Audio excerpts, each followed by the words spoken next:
The cart is full, the totals calculated, taxes and all. Your cursor sits right over Pay Now. You close the tab.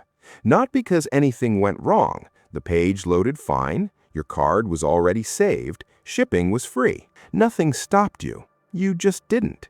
This isn't the first cart. There's a hoodie still sitting in one from 3 weeks ago. A pair of shoes in another from last month. Somewhere out there, several versions of you are one click away from owning things you clearly wanted enough to select, size, and add, and never enough to actually buy. So what were you actually buying if it was never the thing in the cart? Here's the part retailers call abandonment, like something got left behind. But nothing was abandoned. You got exactly what you came for. Filling that cart was the moment you got to imagine owning it, turning it over, picturing it in your closet, on your feet, in your life. That part's free. That part doesn't need a card number. The checkout page is where the fantasy runs into the price of it. Up until that screen, everything is imagined, free to want, free to picture, free to almost have. Pay Now is the one button that makes it real. And real costs money you now have to actually spend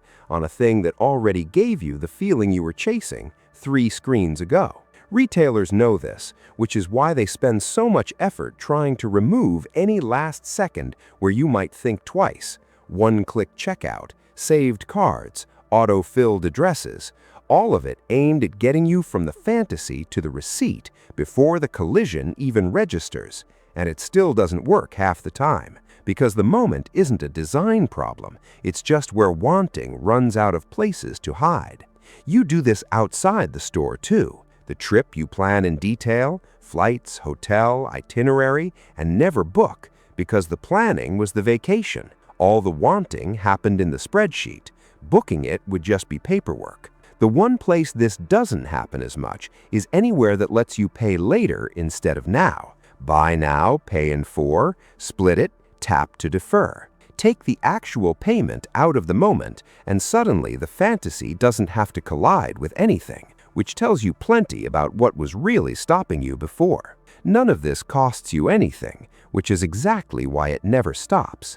There's no bill for a cart you don't check out of, no consequence for a trip that stays a spreadsheet.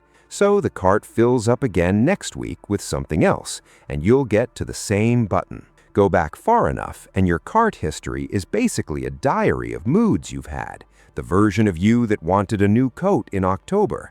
The version of you that wanted noise-canceling headphones during a loud month at work. The version of you that wanted a second desk lamp at 1 a.m. for no reason you can name now. None of them bought anything. All of them got what they came for. The store still sends the email. Still thinking it over?